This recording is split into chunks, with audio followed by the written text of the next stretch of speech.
up, everybody? Scuffy here, and today we're going to do a little training cage.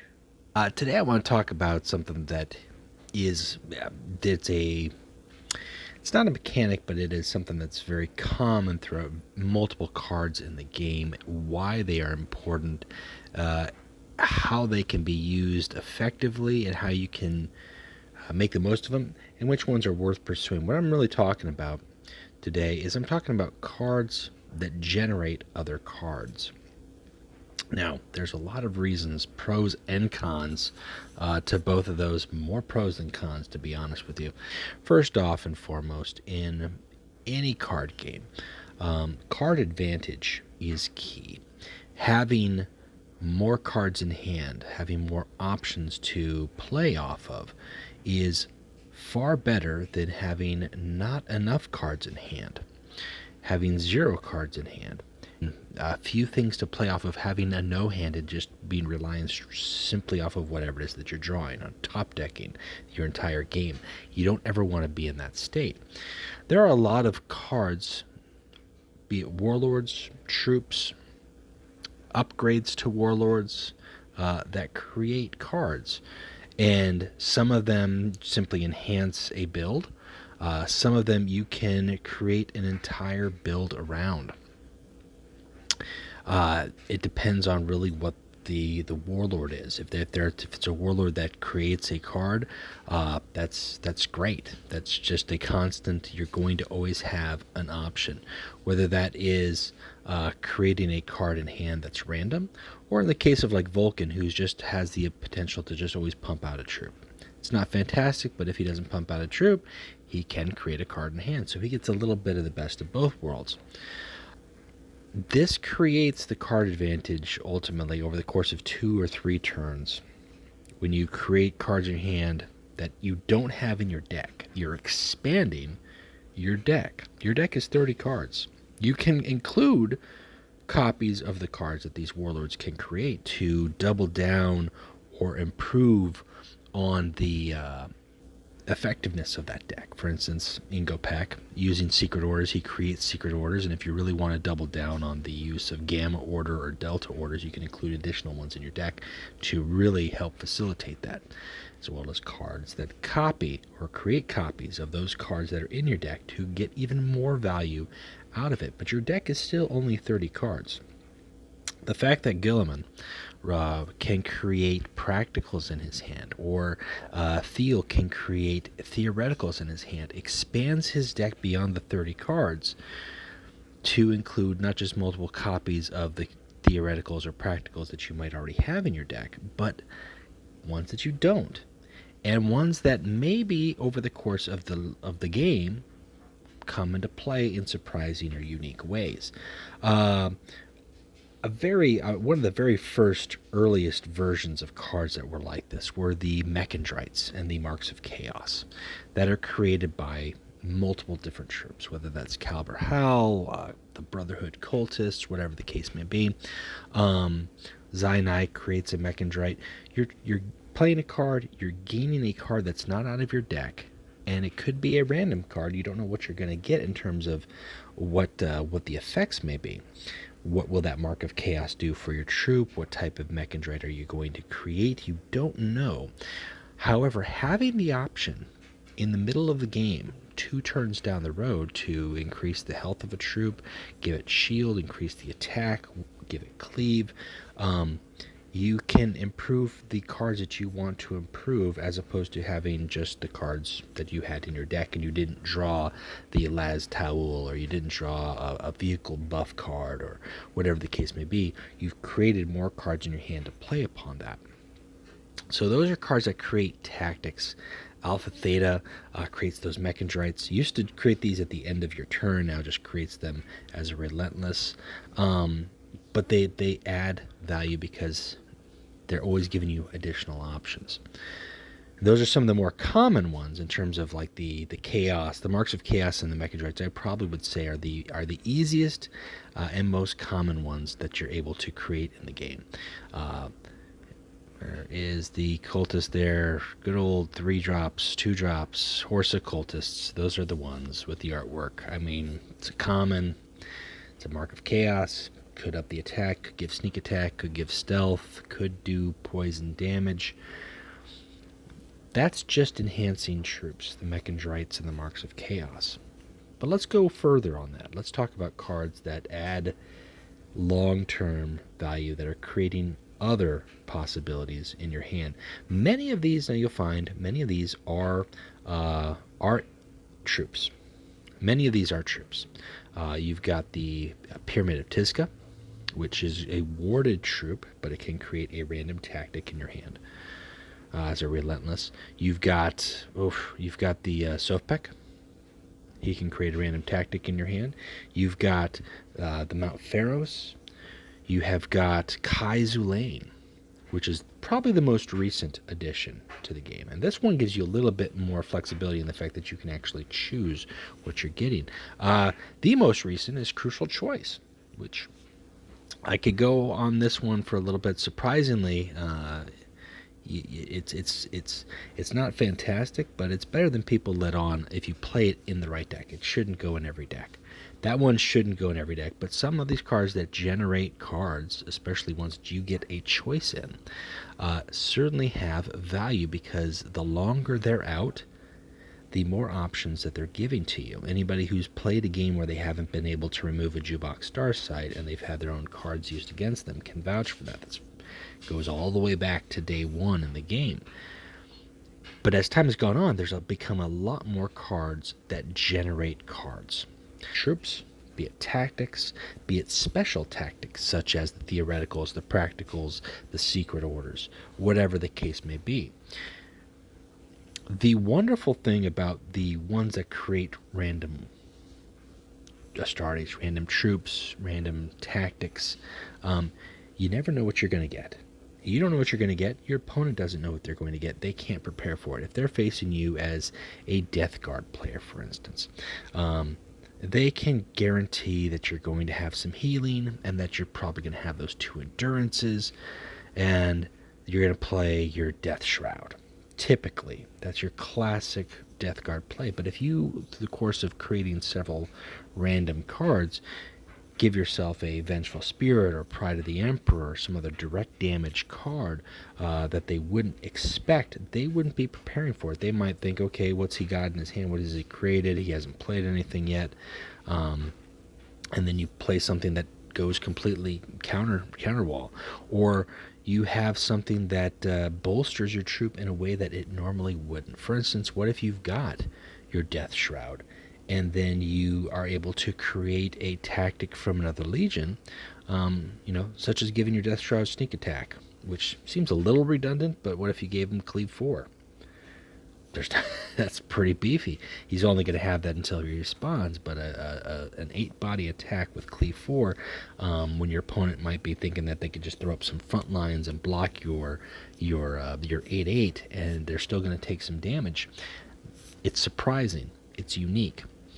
Those are cards that can create tactics or even troops that you might not normally have. Let's say you're playing Orphans of War, and somehow along the way you copy or create either via Chewbacca or one of your other cards, and you copy a Death Shroud.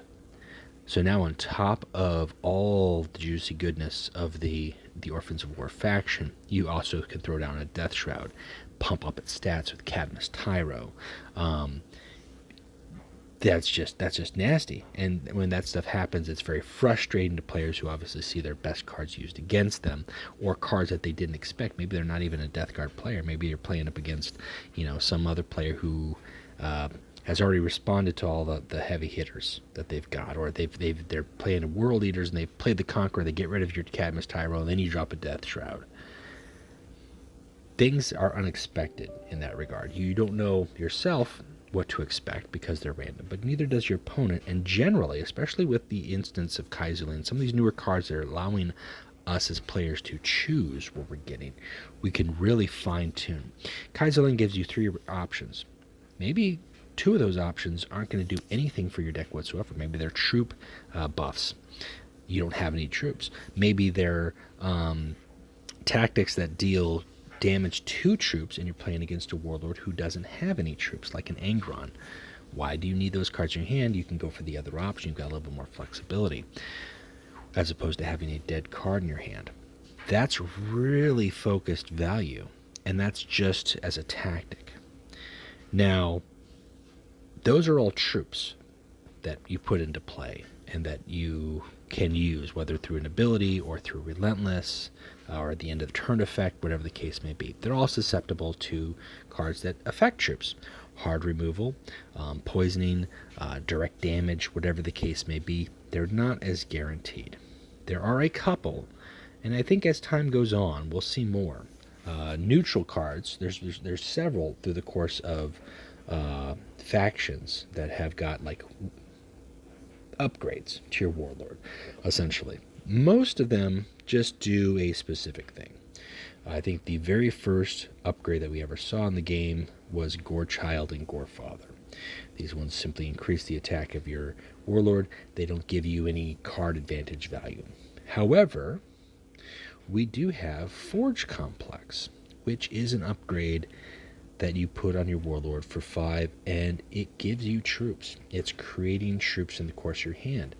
With the addition of the Maelstrom set, we received the Eightfold brand, which does the same thing for Chaos Cultists, the Cygnus Cult troops. You don't know, there's random Cygnus Cults that you could get. There's a lot of different Cygnus Cults. Some of them are better than others. Many of them, if you have 3 or 4 in hand, function very well together. There's some synergy there. Having the ability through the course of 3 or 4 turns to not run out of troops, to continue to have that option, especially if you're playing a long game deck against your opponent who's running out of troops, or they've used their hard removal on all your big nasty stuff, and then a Forge Complex begins to generate for you some even nastier things. The big, powerful things that are protecting you, and then we get into the things that heal you, and then you start dropping really just beefy bodies. Your opponent is going to really regret the longer that that game goes, because every turn you're not running out of steam and they are. In those instances, you're getting continuous value from your card, and the longer the game goes, the more value you get, as opposed to just like it's the same value. In the course of a game, if you get 4 or 5 Mechanicum troops and you're able to play 4 or 5 of those Mechanicum troops, and 3 of those Mechanicum troops are really what seals you the deal, then you have 3 turns where your value was exponentially increased. You might not have seen it right away, but over the course of that game, that's really where that escalated. Versus, a troop card like Kaiser Lane, who gives you 1 tactic and then is destroyed by a seek and destroy or a artillery strike, whatever the case may be. You got 1 card out of it. That's great. He was low value, but he was a troop. With these tactics, you can afford to play them at 5 energy or later in the game, 6-7 energy, when you're in your mid stride, and you're going to begin to get value. It's a big cost. 5 energy is high, so you're giving up something for that. You are giving up some momentum there, but if your deck is focused around maintaining that momentum, these type of cards are good for you. Now, the downside to all of these cards is the fact that it is random. You don't know what you're going to get. That could be, you could get 3 or 4 turns, and it happens where you just might get a bunch of these guys.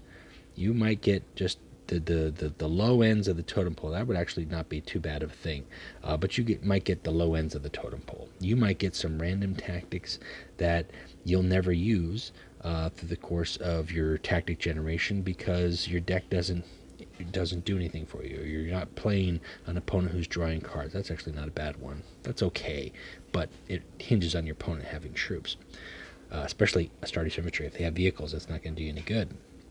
So you don't know what you're going to get. You could get anything. So that's the downside, the random element. But as I've said, that's also positive, because your opponent doesn't know what you're getting either. And if you're building your deck around certain concepts for that, just the constant flux of having options, more options for you than exist in your deck, really is a good thing.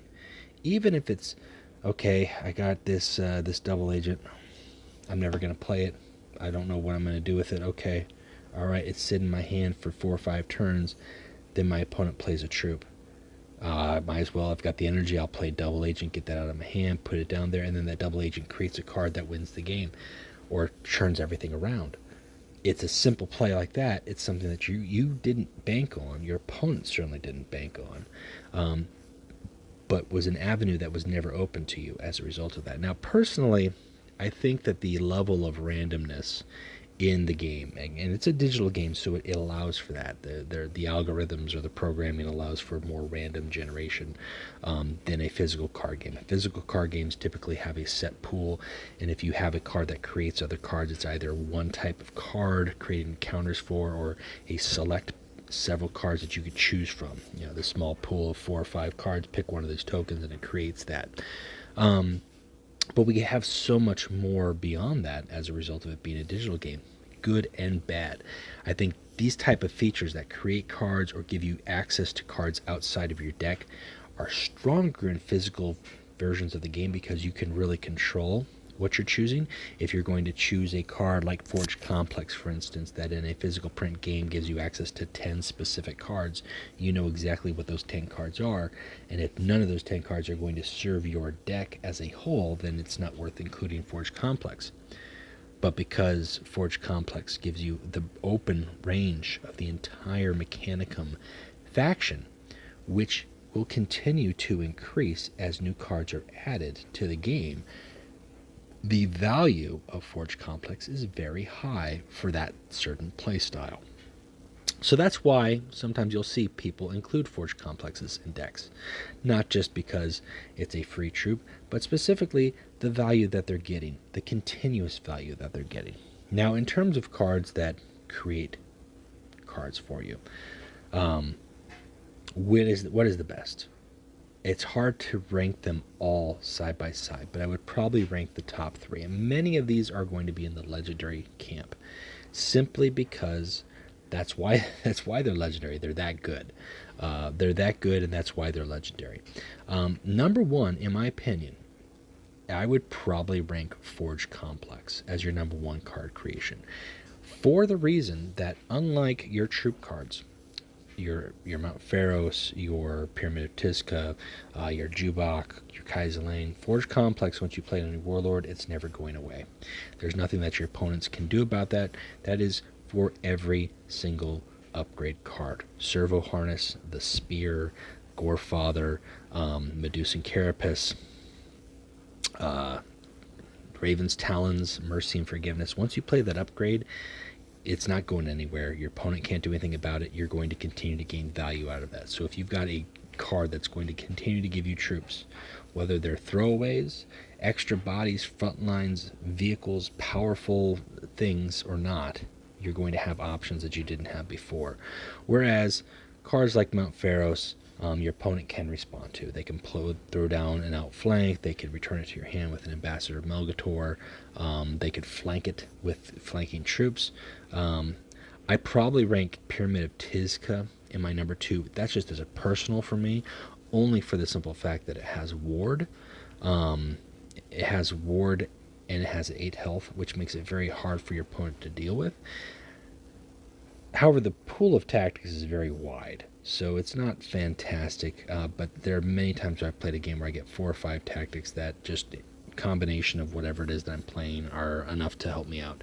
If it gives me a random secret order, if it gives me, Pride of the Emperor, if it gives me a possess, whatever the case may be, it's going to be something I can put to use, and that's beneficial. You could probably, and I don't think it'd be fair if I didn't say Jubok. But I do think Kaiserlane is improving on that, just because he has precognition in the same way that Pyramid of Tizca has Ward. He's got low health, so there is the trade-off there, but there are a lot of decks who can bolster him, giving him Survivor, bringing him out turn early, and he's got a lot of longer term potential now, I think, than Jubok Starsight has. Typically, Jubok's going to come out on a second turn, third turn, maybe a first turn, depending on your deck build. Going to give you a card, and he's going to die. You might get 2 if you're super lucky, or if you've got the counterattack that you've played. Whereas Kaiserlane, In some matchups, he won't do anything for you. If you're playing against like a Loken or a Warlord who deals direct damage, Kaiser Lane's not going to do anything for you. But if you're playing against a Warlord like, Angron or Jagtai Khan, and they don't have damage tactics in hand when you play him first turn, you could get 2-3 turns out of him more if you pump up his health with Ferrous Manus, give him Survivor, whatever the case may be. So I'm going to go with Jubok off of nostalgia, but I think Kaiser Lane is fast approaching up there. And not just because of the precognition, but the fact that he lets you choose. That's really big. That's really big. I think we're going to see more elements like that. We're already seeing that with regards to the Ruin Storm. When you have when you play the mutations, which are a card in of themselves, but that's just another perfect example of cards that create other cards in your hand to give you options. You don't know what options you're getting. However, if you can play 4 or 5 mutates, you can really shift up your board in new and unique ways, and depending on the random blessings of chaos, as it were, you could really surprise your opponent. Now, a lot of this is not new or shouldn't be new information. If you've played the game, you've experienced this. This is just the way things go. But I wanted to kind of explain why they're so powerful, why you see them all over the place. First off, you see them all over the place because it's a digital game and they can reward that random element, they can reward that creation element. But people include these in their decks because for that reason, for the fact that they are creating more things that are in my deck. If I run out of 30 cards in my deck, but I have 2 or 3 units on the board that are still giving me cards in my hand, I'm not out of the game yet. And if it gets to that point, gosh, I really hope that should be an epic game. But I mean, just having those options, having more options. When you run out of cards in your hand, if you played a game where you have 0 cards in your hand, you're playing top deck, or you run out of cards in your deck, and you've gone through that experience, you have that. You can relate to that a little bit more. But that's really where it originates from. Card advantage, having cards in hand, and then as the game has evolved and as more of these cards have been added that give you specific things or give you a select number of choices or give you reduced cost troops, which so far we've just got the Mount Pharos, but give it time. When we get to Terra, I have a feeling we're going to be seeing something for vehicles or fortifications that gives reduced cost, buildings or frontline troops, whatever the case may be. That's just all there is. That's the word of the day. That's the word of the day is value. So that's more of a why include it. Now, when to include it really comes down to who your warlord is. What are you looking for?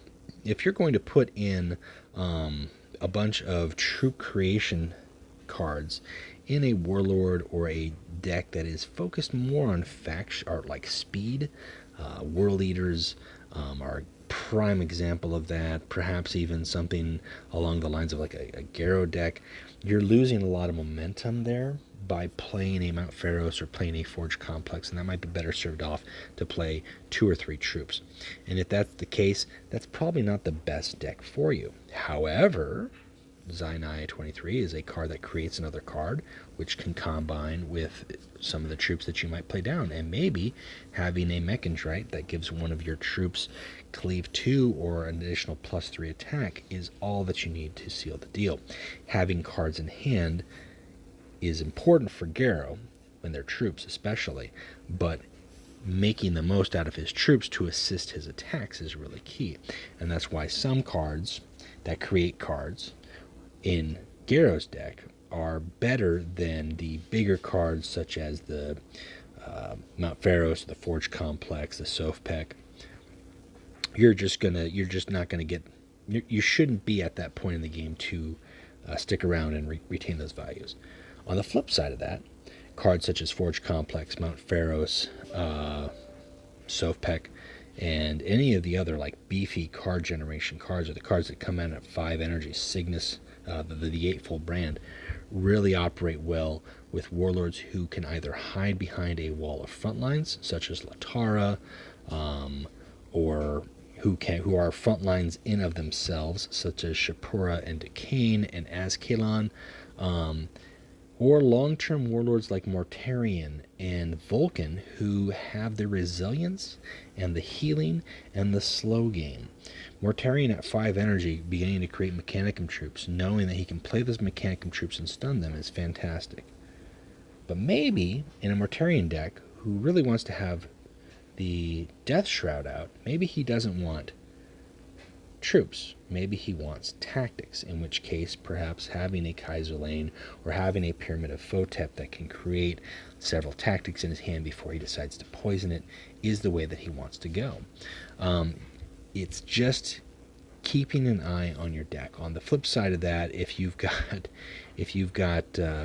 Vulcan, who has got troops in his deck already, but now he could have an extended range of troops because of either the Pharaohs or because of the Forge Complex, then you've really increased the options that he has to protect himself, either be a frontline or late game, making big plays with heavy troops.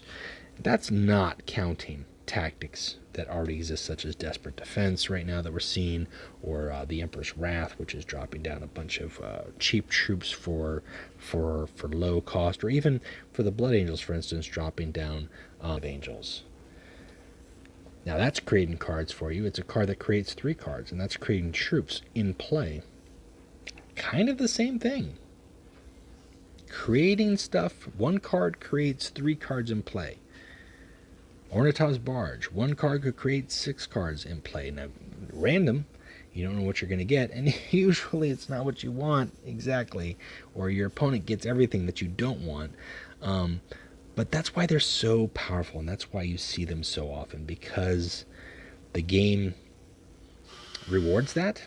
The game rewards that with the random elements, but also because it expands the options for players. If we didn't see those things, then what you see is what you get. If you don't have the cards in your deck, you don't have it. You don't have any options. Well, at least the game is giving us those options to add, whether that is through the interactions of playing those cards, or through just happenstance and luck. So I don't know if that's all super highbrow stuff, but if you ever are wondering if you should or shouldn't include those cards, I hope some of this makes sense, and I hope some of this is helpful and useful for you. I do think that cards that create cards are just always going to have value in this game, because this game rewards players who have cards in hand.